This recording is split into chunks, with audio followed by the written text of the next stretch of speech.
اب شیخ عبد القادر جیلانی رحمۃ اللہ علیہ کے خطبات کے مجموعے الفتح الربانی یعنی فتوح ربانی کے دوسرا خطبے کو پیش کیا جا رہا ہے، جس کا عنوان ہے خدا کی جانب متوجہ نہ رہنا انسان کو مغرور بنا دیتا ہے۔ دوسری مجلس حضور غوث اعظم رضی اللہ عنہ نے 5 شوال 545 ہجری کو مدرسہ قادریہ بغداد معلیٰ میں ارشاد فرمایا، اے بندہ خدا، اللہ تعالیٰ کے ساتھ تیری ناتجربہ کاری، غفلت، بھولاپن تجھ کو خدا سے دور کر رہی ہے اور تجھ کو اس نے اللہ سے غائب کر رکھا ہے۔ تو اپنی ناتجربہ کاری اور غفلت سے قبل اس کے کہ تجھے پیٹا جائے اور تو ذلیل کیا جائے اور تیرے اوپر بلاؤں کے اژدہے اور بچھو مسلط کیے جائیں، رجوع کر لے۔ تو نے ابھی لقمہ اجل نہیں چکھا ہے، اس وجہ سے تو دھوکے میں پڑ رہا ہے۔ تو دنیا کی معیشت کی جن تمام چیزوں میں گھرا ہوا ہے، ان پر خوش نہ ہو، وہ سب عنقریب زائل ہونے والی ہیں۔ اللہ عز و جل نے ارشاد فرمایا، حتی اذا فرحوا الآیہ، یہاں تک کہ جب وہ لوگ پہلے قوم والے اللہ کی عطیہ نعمتوں پر اترانے لگیں، ہم نے ان کو اچانک پکڑ لیا۔ اللہ کے پاس جو مرتبہ ہے اس پر فتح مندی صبر کرنے سے دی جاتی ہے، اسی واسطے رب تعالی نے تاکید کے ساتھ صبر کا حکم صادر فرمایا۔ فقر اور صبر دونوں کسی غیر میں سوا مسلمان کے جمع نہیں ہو سکتے، اور محبوبان خدا کے بلا سے آزمائش کی جاتی ہے، محبوبان خدا کی بلا سے آزمائش کی جاتی ہے، پس وہ اس پر صبر کرتے ہیں، اور باوجود بلاؤں اور آزمائش کے ان کو نیک کاموں کے کرنے کا الہام کیا جاتا ہے، اور وہ ان جدید بلا و مصیبتوں پر جو ان کو رب تعالی کی طرف سے پہنچتی ہیں صبر کرتے رہتے ہیں۔ اگر صبر نہ ہوتا تو تم ہرگز مجھ کو اپنے درمیان میں نہ دیکھتے۔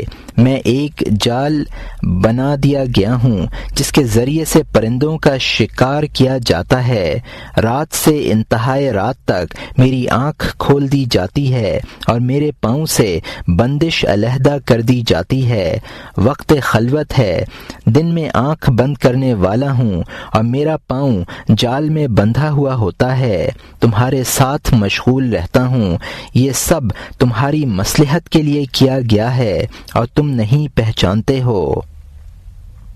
اگر توفیق الہی رہنما نہ ہوتی تو کوئی عقل مند ایسے شہر میں بیٹھتا اور اس شہر کے رہنے والوں کے ساتھ زندگی بسر کرتا جس میں مکاری و نفاق و ظلم عام ہو اور شبہ و حرام کی کثرت ہو اور خدائی نعمتوں کی ناشکری بڑھ جائے اور ان سے فسق و فجور نافرمانیوں پر مدد لی جائے۔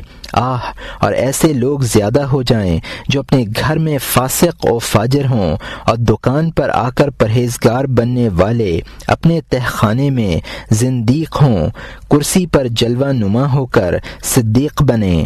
اگر حکمتیں نہ ہوتیں تو میں جو کچھ تمہارے گھروں کے اندر ہوتا ہے بیان کر دیتا، اور لیکن میرے لیے بنیادیں ہیں جو تعمیر کے حاجت مند ہیں، اور میرے بچے ہیں جو تربیت کی طرف محتاج ہیں، یعنی تم سب۔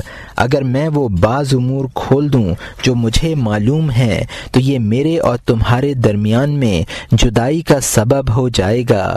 میں بحالت موجودہ تمہاری ہدایت کے لیے انبیاء و مرسلین علیہم السلام کی قوت کا محتاج ہوں، اور آدم علیہ السلام سے لے کر میرے زمانے تک جو اگلے لوگ گزر چکے ہیں ان کے صبر کا محتاج ہوں، قوت ربانی کا محتاج ہوں۔ اے اللہ، میں تجھ سے لطف و مدد، توفیق و رضا کا طلبگار ہوں، اے اللہ قبول کر لے۔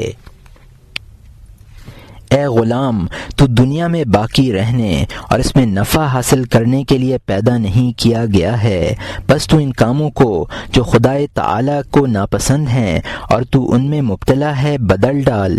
اطاعت الہی میں تیرا محض کلمہ پڑھ لینے پر قناعت کرنا جس پر تو قانع ہے تجھے نفع نہ دے گا تا وقت یہ کہ اس کی طرف تو دوسری چیزوں کو نہ ملائے گا۔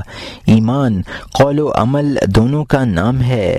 جب تو گناہ کرتا رہے گا، لغزشوں اور خدائے تعالی کی مخالفت میں مبتلا رہے گا اور ان سب امور پر اصرار کرے گا، گناہ کیے جائے گا اور نماز، روزہ، زکوٰۃ، حج و صدقہ اور افعال خیر چھوڑ دے گا تو تیرا یہ دعویٰ ایمان نہ قبول کیا جائے گا اور نہ وہ تجھے نفع دے گا۔ محض کلمہ شہادت بغیر عمل تجھے کیا نفع دے گا؟ اور جب تو نے لا الہ الا اللہ کہا پس بے شک تو مدعی بن گیا، تجھ سے کہا جائے گا اے مدعی، آیا تیرے پاس دعوے کے ثبوت کے گواہ ہیں؟ کون گواہ ہیں؟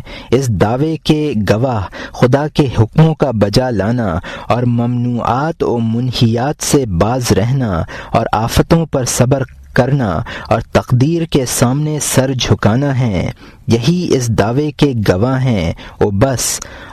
اور ان عملوں کے قبول ہونے کے لیے اخلاص الہی کی شرط ہے کہ بغیر اخلاص کوئی عمل درجہ قبولیت نہیں پاتا۔ اللہ تعالیٰ کسی قول کو بغیر عمل کے اور کسی عمل کو بغیر اخلاص اور سچے گواہوں کے قبول نہیں فرماتا ہے۔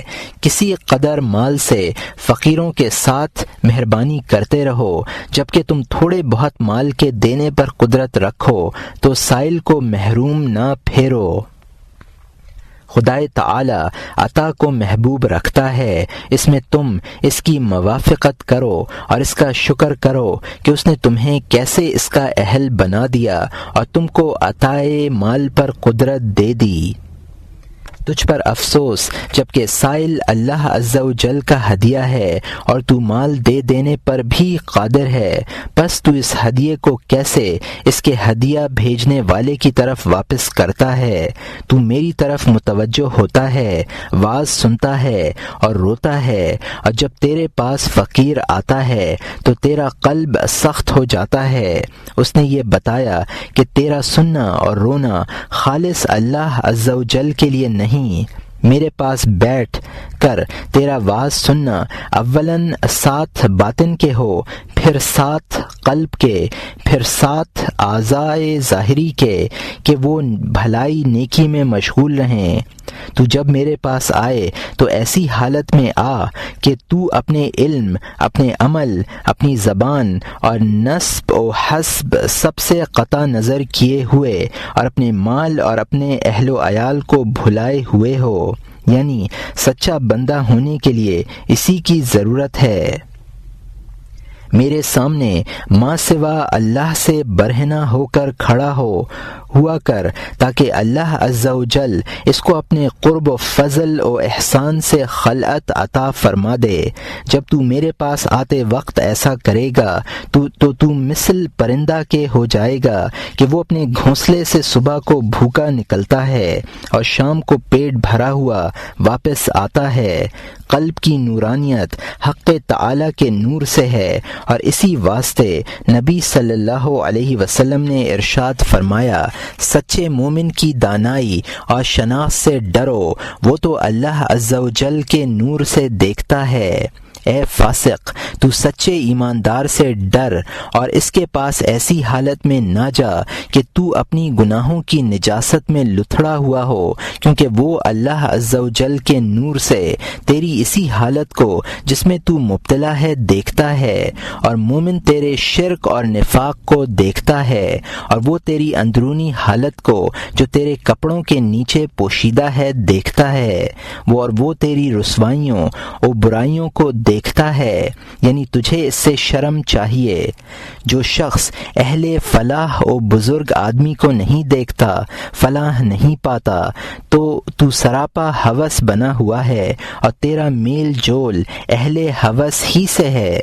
کسی سائل نے سوال کیا کہ یہ اندھا پن کب تک؟ پس جواب پایا کہ اس وقت تک کہ تو کسی طبیب کے پاس جائے اور تو اس کے آستانے پر تکیہ لگا کر بیٹھ جائے اور تیرا ظن اس کے بارے میں اچھا ہو اور تو اپنے دل سے اس کی تہمت دور کر دے اور اپنی اولاد کو لے کر تو اس کے دروازے پر بیٹھ جائے اور اس کی دوا کی کڑواہٹ پر صبر کرے، پس جب تو یہ کر لے گا تیری دونوں آنکھوں سے اندھا پن جاتا رہے گا تو اللہ عز و جل کے سامنے ذلیل ہو جا، اپنے کو اس کے روبرو جھکا دے اور اپنی حاجتوں کو اسی پر پیش کر اور کسی عمل کو اپنے نفس کے لیے شمار نہ کر، اس سے قدم افلاس پر جا کر ملاقات کر، اپنے اوپر خلق کے دروازوں کو بند کر لے اور اپنے خدا کے درمیان میں دروازہ کھول لے اور اپنے گناہوں کا اقرار کر اور اس کی اطاعت میں اپنی قصورواری کا عذر پیش کر اور اس بات کا یقین کر لے کہ خدا کے سوا کوئی ضرر پہنچانے والا، فائدہ دینے والا، عطا فرمانے والا، منع کرنے والا نہیں، پس اس وقت تیرے قلب کی آنکھوں کا اندھا پن جاتا رہے گا اور تیری بصر و بصیرت حرکت کرنے لگے گی۔ اے غلام، شان فقر موٹے کپڑوں کے پہننے اور برے کھانے کھانے میں نہیں ہے، شان فقر تو زہد قلب میں ہے۔ اولاً سچا عاشق صوف یعنی جامع تصوف اپنے باطن کو پہناتا ہے، پھر وہ اس کے ظاہر کی طرف بڑھتا ہے۔ اولاً وہ اپنے باطن کو صوف پہناتا ہے، پھر قلب کو، پھر اپنے نفس کو، پھر اپنے ظاہری اعضاء کو، پھر جب وہ سراپا صوف پوش بن کر نیک بن جاتا ہے تو اس کی طرف رافت و رحمت اور احسان کا ہاتھ آتا ہے اور اس مرد خدا مصیبت زدہ پر بڑا تغیر پیدا کر دیتا ہے، اس سے غم کے کپڑے اتار لیتے ہیں اور جامع فرحت پہنا دیتے ہیں، تکلیف و غم نعمت سے بدل جاتا ہے اور بغض و غم فرحت سے اور خوف امن سے اور دوری قرب سے اور فقر و محتاجی امیری سے۔ اے غلام، اپنے رزق و حصوں کو زہد کے ہاتھوں سے کھا، نہ کہ رغبت کے ہاتھ سے۔ جو شخص کے کھائے اور روئے وہ اس شخص کی مانند نہیں ہوتا جو کہ کھائے اور ہنسے۔ تو اپنے مقسوم رزق کو اللہ تعالی کے ساتھ اپنے قلب کو مشغول رکھ کر کھا، تو اس حالت میں بتحقیق رزق کی خرابی سے محفوظ رہے گا۔ تیرا طبیب کے ہاتھ سے اس چیز کو کھانا جس کی اصل تجھے معلوم نہیں، تیرے تنہا کھانے سے بہتر ہے۔ اے سامعین، تمہارے دل کس قدر سخت ہو گئے، تمہارے درمیان میں سے امانت چلی گئی، آپس کی شفقت و مہربانی بالکل نابود ہو گئی۔ تمہارے نزدیک احکام شرعیہ امانت ہیں، تم نے ان سب کو چھوڑ دیا اور تم ان سب میں خیانت کرنے لگے۔ تجھ پر افسوس ہے اگر تو نے اس امانت کو لازم نہ پکڑا، یعنی احکام شرعیہ بجا نہ لایا، ورنہ عنقریب تیری آنکھوں میں پانی اتر آئے گا اور تیرے دونوں ہاتھ دونوں پاؤں شل ہو جائیں گے، اور حق عز و جل تجھ سے اپنی رحمت و مہربانی کا دروازہ بند کر لے گا اور اپنی مخلوق کے قلبوں میں تیری طرف سے سختی ڈال دے گا، اور تجھ پر جو ان کی طرف سے احسان ہوتے اس سے ان کو روک دے گا، اور اپنے سروں کو اپنے رب عز و جل کے ساتھ حفاظت کرو، اس سے ڈرتے رہو، پس بتحقیق اس کی پکڑ سخت دردناک تکلیف دہ ہے۔ وہ تم کو تمہاری جائے امن سے، تمہاری عافیت، تمہاری شادمانی، حرص، نافرمان سے پکڑ لے گا، اس سے ڈرو۔ پس وہی ہے آسمانوں اور زمینوں کا معبود، پس اس کی نعمتوں کے شکر کے ساتھ حفاظت کرو، اس کے امر و نہی کا سماع اور اطاعت سے مقابلہ کرو، اور اس کی سختی کا صبر سے اور آسانی کا شکر سے مقابلہ کرو۔ وہ لوگ کہ جو تم سے پہلے انبیاء و مرسلین اور صلحاء و عابدین گزر گئے، ان کا یہی طریقہ رہا، وہ نعمتوں پر شکر اور مصیبتوں پر صبر کیا کرتے تھے۔ تم گناہوں کے دسترخوانوں سے کھڑے ہو جاؤ اور اطاعت و بندگی الہی کے دسترخوانوں سے کھانا کھاؤ۔ اللہ تعالیٰ کی طاعتوں کو لازم پکڑو اور حدود الہی کی حفاظت کرو۔ جب خدا کی طرف سے نرمی و آسانی آئے پس ان کا شکر کرو، اور جب تنگ دستی آئے پس تم اپنے گناہوں سے توبہ کر لو اور اپنے نفوس سے جھگڑا کرو۔ اللہ عز و جل بتحقیق بندوں پر ظلم کرنے والا نہیں ہے۔ موت اور اس کے بعد آنے والے حالات کو اور رب عز و جل اور اس کے حساب و مہربانیوں کو جو تمہارے ساتھ ہیں یاد کیا کرو۔ کیا تم نہ جاگو گے؟ کب تک یہ نیند رہے گی؟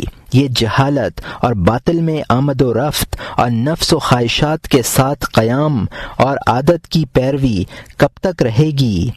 تم اللہ تعالیٰ کی عبادت اور شریعت کی مطابقت سے ادب آموز کیوں نہیں ہوتے؟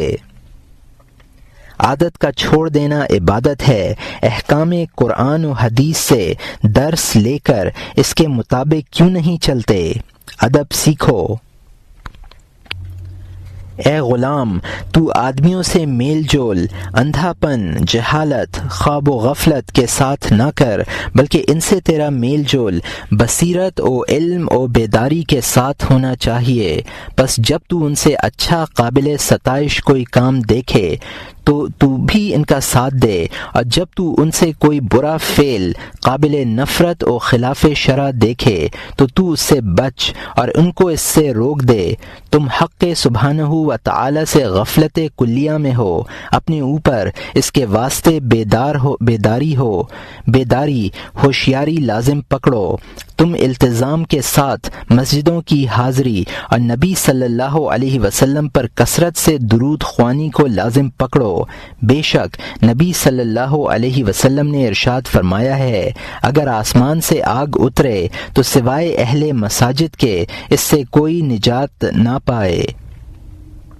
جب تم ادائے نماز میں سستی کرنے لگو گے تو تمہاری نمازیں حق عز و جل سے منقطع ہو جائیں گی، اور اسی واسطے حضور نبی کریم علیہ الصلاۃ والتسلیم نے ارشاد فرمایا، زیادہ نزدیکی بندہ کی اللہ تعالی سے اس حالت میں ہوتی ہے جب وہ سجدہ گزاری میں ہوتا ہے۔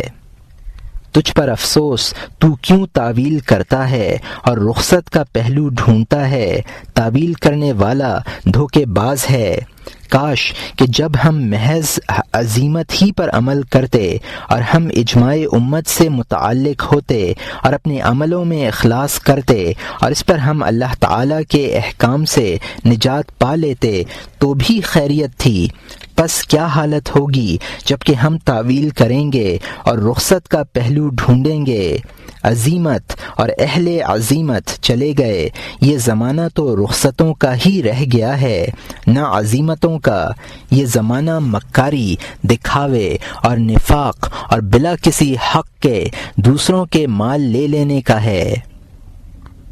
ایسے لوگ بہت ہو گئے ہیں جو خلق کے لیے نماز پڑھتے، روزہ رکھتے، حج کرتے، زکوٰۃ دیتے اور تمام کار خیر کرتے ہیں، نہ خالق کے واسطے، یعنی ہر کام دکھلاوے کا کر رہے ہیں۔ اس زمانے کے لوگوں کا بڑا کام خلق کی طرف متوجہ ہونا بغیر خالق کے رہ گیا ہے۔ خلق کی خوشنودی مطلوب ہے۔ تم سب کے قلب مردہ ہیں، نفس اور خواہشات نفسانیہ زندہ۔ تم سب طالب دنیا ہو، حقیقتاً زندہ دلی مخلوق سے جدا ہونا ہے۔ حقیقتاً زندہ دلی مخلوق سے جدا ہو جانا اور حق عز و جل کے ساتھ قائم ہونا ٹھہرنا ہے، کیونکہ اس مقام پر صورت ظاہری کا اعتبار نہیں ہے، حقیقت کا اعتبار ہے جس کے تم تارک ہو۔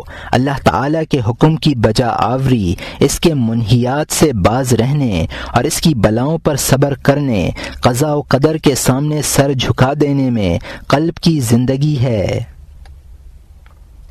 اے غلام، اولاً تو اپنے آپ کو امور تقدیریہ میں خدا کی طرف حوالہ کر دے، پھر تو اس کے ساتھ قیام کر۔ ہر امر اولاً بنیاد کا محتاج ہے، بعدہ عمارت کا، اور رات دن ہر وقت اس پر ہمیشگی ضروری ہے، یعنی عمل نیک و عبادت علی الدوام ہونا چاہیے، نہ کہ کبھی کبھی۔ تجھ پر افسوس ہے، تو اپنے ہر معاملے میں غور و فکر کیا کر، جو کہ ایک قلبی امر ہے، پس جب تو اس میں اپنے لیے بہتری دیکھے تو تو اس پر شکر گزار ہو کہ شکر نعمت اللہ کے لیے ضروری ہے، اور جب اس میں تجھے اپنے لیے برائی معلوم ہو تو تو اس سے توبہ کر لے۔